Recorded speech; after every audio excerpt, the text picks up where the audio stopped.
Chapter 10, of course, is a continuation of chapter 9. So we had the struggle, chapter 9, godly soul, and what it wants ultimately is that not only submission, not only that you buy into it, but you become a total vehicle with a magnanimous love of God, that is, He is your delight, that pours over into the animal soul.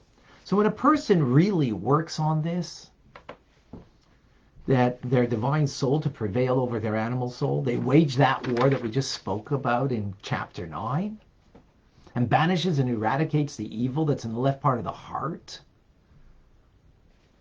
but maybe didn't do it completely, didn't convert the animal soul completely, right? This is called an incomplete tzaddik. Tzaddik she'eino gomer. Incomplete. Why incomplete? Because it still lingers within the person, in the left part of the left ventricle of the heart, some desire. Now, it doesn't come into thought, speech, and action. Doesn't express itself in the garments, because that would be then, that wouldn't be a righteous person. But it still lingers. It's not completely nullified in the individual. Sorry. Not completely nullified in the individual. It still lingers in the subconscious and of the heart. However, if someone was able to convert it completely, then it's indeed no longer there. I'm talking about the urge in the heart, the lust in the heart that doesn't come to one's thoughts, but it's there, but it's completely transformed. So the Alter Rebbe explains that is a complete righteous person, because they've taken the urges of the heart that are deep down, right, in the subconscious emotional disposition of the individual, that, and converted that to only good. And that's what it means that tzaddik only knows good, as we spoke in the first chapter. What does this mean? What it means is that this righteous person, who completely righteous person, utterly despises pleasure as an end in itself. Pleasure, which is just an end in itself, right? Meaning merely gratifying your physical appetite or your spiritual, even your spiritual appetite, but using that pleasure towards the service of God.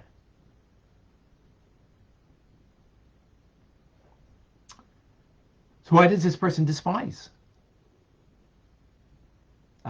this is because it's the very antithesis of holiness. A complete tzaddik completely hates that which is of the negative side. It doesn't want to have any kind of connection to anything negative. And why is that? Because the love of God is so complete. Here we have an interesting idea. Zelu mazeh, one opposite the other. You can't love God completely, and this is a complete righteous person. We're talking about such a person that, I'm not, and we're not, but important to appreciate this, that what it means is, if something is evil, is not there in the service of something greater, higher, of God, then it's the antithesis of holiness, the antithesis of the love of God. It's like, a child that you have that you love so much, and anything that would pain that child, anything that would hurt that child, you hate. That someone, could hurt your child. So according to the abundance of love towards God will be how much hate you have that which is ungodly. So in other words, how much you're devoted to good is how much you're going to hate evil. It's how much you're going to hate evil.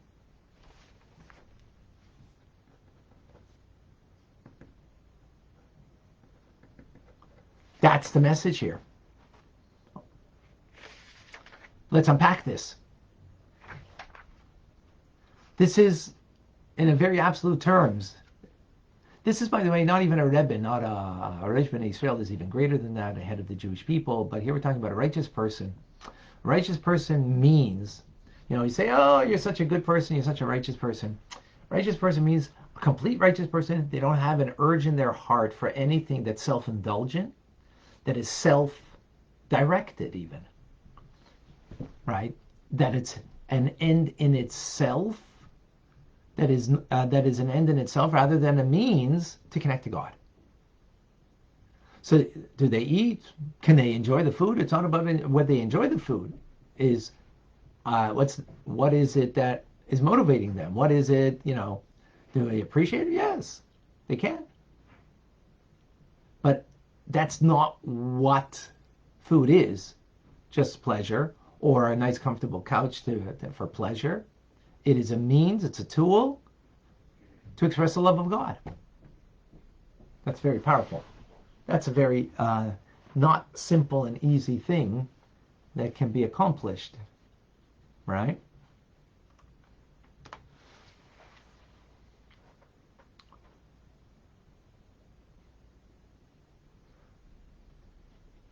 Not a simple thing that can be accomplished.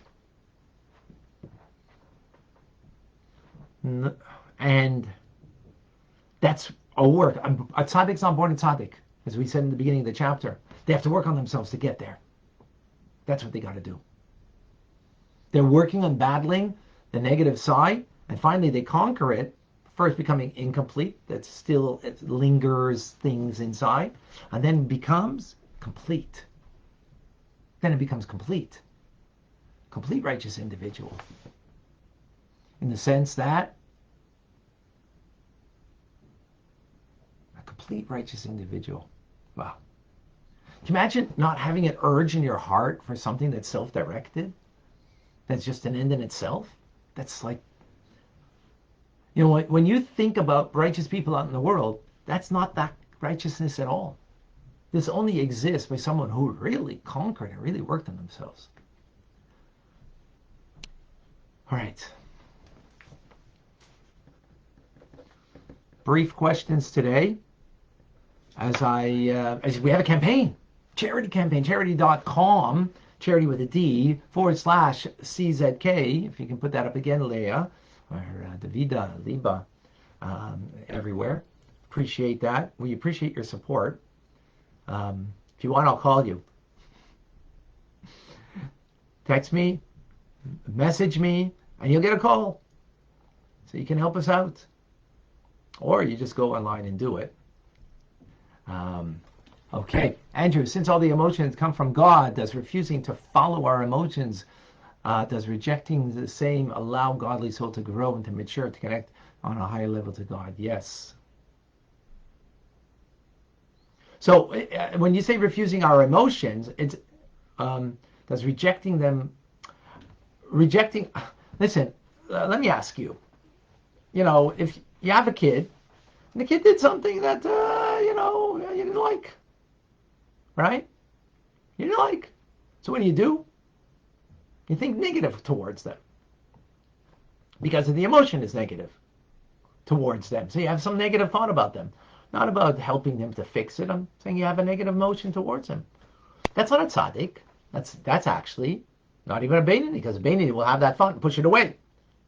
He will have the negative thought and push it away. That tzaddik won't have the negative thought, but the incomplete tzaddik will have it a little, somehow in the subconscious emotional level. The complete tzaddik, nothing. There's only the love of God. The only delight is God. That's why we can't imagine what that means. It's so beyond us. Eugenia, is there only a neutral lipan that wants us to overcome temptations, or any klipa? Is there any neutral? What does it mean, lipan? Can you?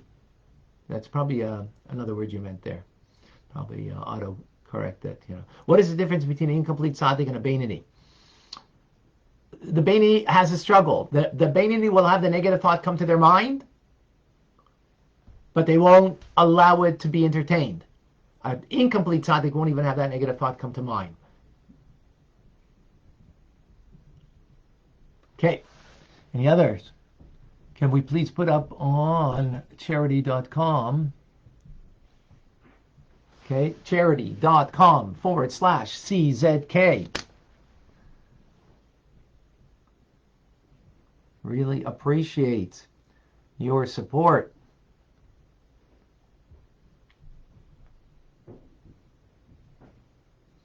All right, there it is on Instagram.